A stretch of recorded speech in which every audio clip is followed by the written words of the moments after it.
Hey y'all, good morning. It's your girl SeekretD coming to you with today's strawberry letter response. I gotta go to PT, so we're gonna make it quick.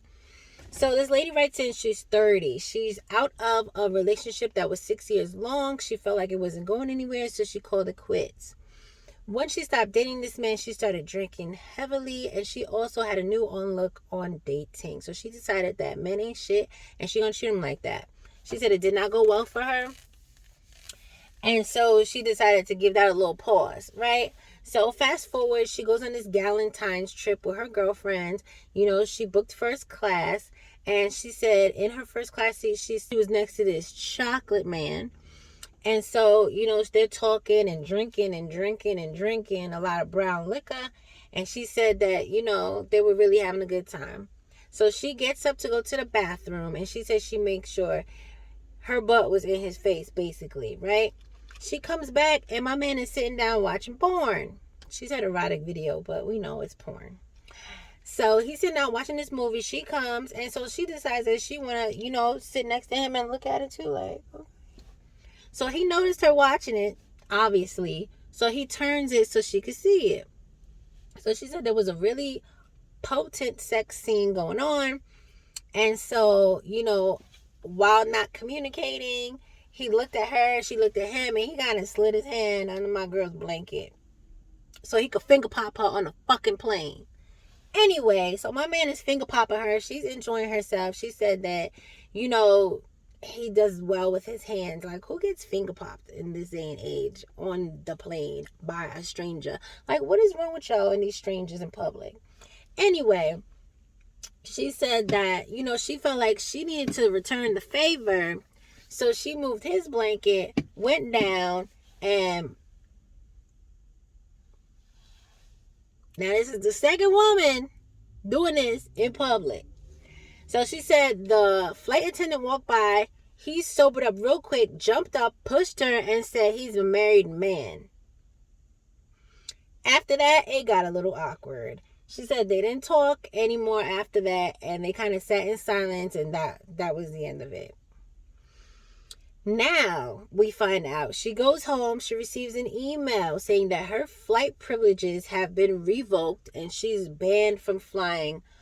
I'm assuming she used a company account because she has a report on her that says that there's some indecent exposure, right? So she didn't mention it before, but now we can assume that she works for the airline in some capacity. Maybe she's also a flight attendant. Maybe she works at the desk in the front, something. She's something up there. Yeah, so she's saying that she then received 3 days later termination notice from her job. So now she don't got no job. And she's talking about it's because the flight attendant snitched. And then she went on to blame her boyfriend for her misfortune. I may have missed it, but I don't know what the question was because it was one of those days. Anyway, y'all can let me know how y'all feel about it. Y'all know I'm going to tell you. So, boom. A, breaking up with somebody after 6 years, the answer is not to start go fucking on everybody with a penis. Because that's what my girl did, right? It didn't go well for her. We thought she learned her lesson. No. She wanted to go suck on a penis, right?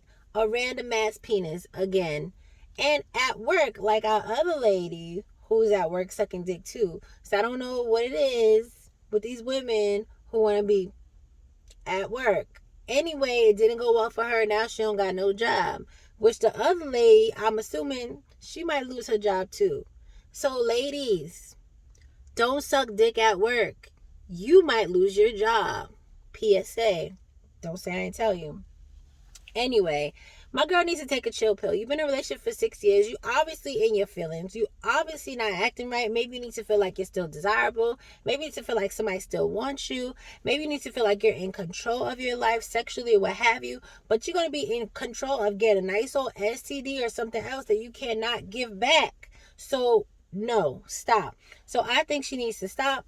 I think she needs to go to maybe an AA meeting because the drinking obviously is not going well for you because I feel like it's a coping mechanism. Like, you really didn't want to leave him, but he wasn't giving you what you wanted, and he wasn't checking for what you was offering, so he was like, nah, I gotta go. But anyway, ma'am, I'm sorry. I can't help you. You gotta help yourself. But I hope you learned your lesson. I don't have no good advice here. I just feel like she played herself. And I've been getting a lot of that. So it is what it is. Y'all let me know how y'all think. I'm out of here. Goodbye.